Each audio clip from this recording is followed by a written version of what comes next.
What up, Dominators? I am Johnny Nomega, and today we're going to find out if you really need to search for that record deal to make it.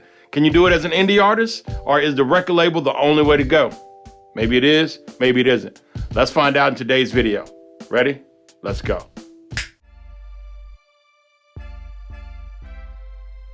So let's go over some pluses and minuses to signing to a record label. Well, the number one plus is the money. Show me the greenbacks. Record labels have a budget. Back in the day when it was really expensive to go into the recording studio and there was no such thing as a home studio, record labels were the only way to go. If you think about the movie The Temptations, when they were sleeping outside of Motown, that was the way to go. There was no digital making of music. You needed to pay for the band, pay for the recording studio, pay for the tape. Now, for a few $100 and a laptop, you can record your whole song like Billie Eilish in your brother's bedroom. So it works. But record labels have money, bigger budgets, bigger studios, better producers, better music. So that's huge. Number one reason, budget. Number two reason, connection. They have connection with the DJs. They have connections with the artists.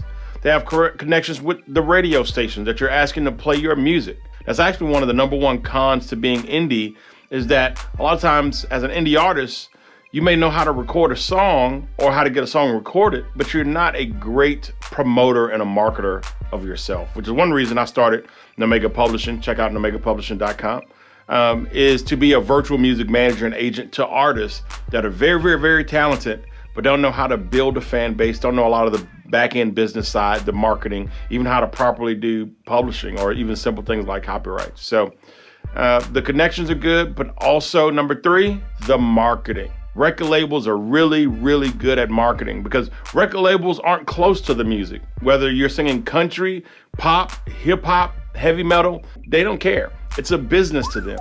So they're going to take your product and they're going to market it to a base who is most likely to buy your product. Record labels are really good at the business.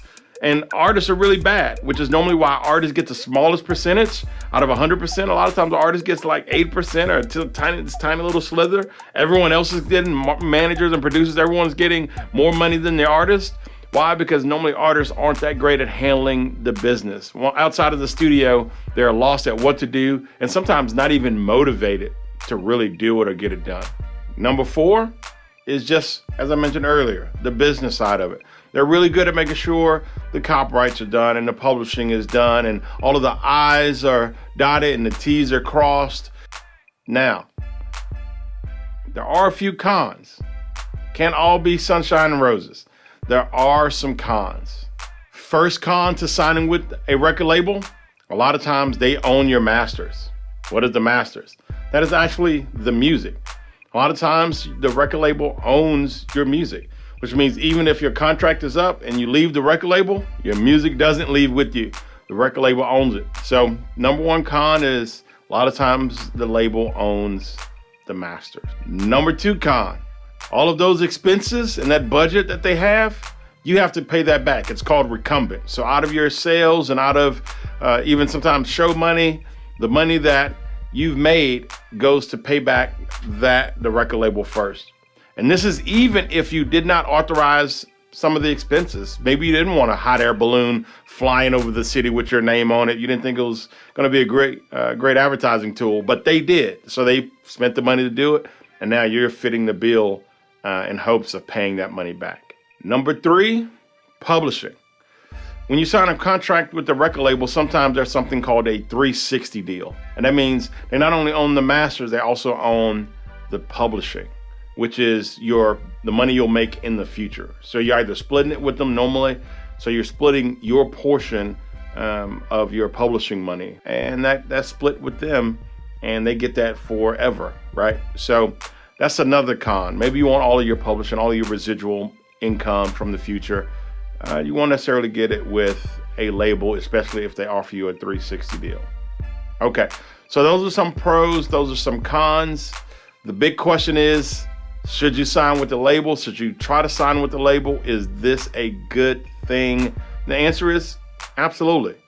Your chances of making it with a label are greater than making it as an independent artist. It really is. So why not sign with the label? It is a good move. It may not be your permanent move. Maybe, that deal is up 3 albums later. You decide to go with a better label, start your own label. Who knows? But it is a great start. That does come with the caveat. Labels that you may want to sign with probably don't want to sign you. A lot of times they're getting hundreds, if not thousands of demos on a monthly basis. I know I did when I had a label in Richmond, Virginia. I had a CD wire, speaker wire with CDs on it, a speaker wire with CDs on it. I mean, a huge ring with hundreds and hundreds and hundreds and hundreds of CDs. Show you how long ago that was. But now, they have an email box full of tons and tons of MP3s, right? Hundreds and thousands or more. Why choose you? Why even listen to you? Why even pay attention that you exist? If you're just saying, hey, my song is great, they get thousands of songs that are great, that may even have a higher production value. It may even be attached to a famous name. Someone famous produced it that is pitching it. Why your song? So you have to make them listen. You're going to try to generate sales. You're going to do whatever it takes to blow your album or your song out of the water, to get hundreds of thousands of views on your music video, and to get thousands, if not hundreds of thousands, if not millions of streams online. Make them want you. That's huge, because then you're not just someone shopping a demo hoping to get signed, saying, hey, pick me, I'm good. You're someone that has numbers, someone that has become significant in the music industry, someone that they'll want to talk to. And it also gives you the ability to negotiate a deal. When you're a nobody begging for a record deal, they can say, hey, this is the trashiest deal in the world. Take it or leave it. We don't need you. Don't care if you say no. But you're generating sales. You're making a buzz. You're at the point where you can actually do it independently. Now you can negotiate, because you can say, no, if this isn't a good deal, I won't take it. Maybe I want to keep my publishing. Maybe I don't want to do an all-in or a 360 deal. You have that ability to keep it and walk away, or to negotiate a better deal. So if you want a record label or want a record deal, the best way to go about one is to actually be an awesome independent artist. So it see how it loops back around there. Anyway, that's my video for today. If you want help with getting a record label, help getting a record deal, or starting a record label, help with your publishing, copyrights, any of that stuff, go to johnnynomega.com, sign up for my free video online course, and I teach all of that stuff. And if you go through the course, it only takes maybe a month or so, and you say, hey, I still need a little bit of help, I'll put my information out there as well. You can call me, and I'll be more than happy to help. All right, thanks, peace.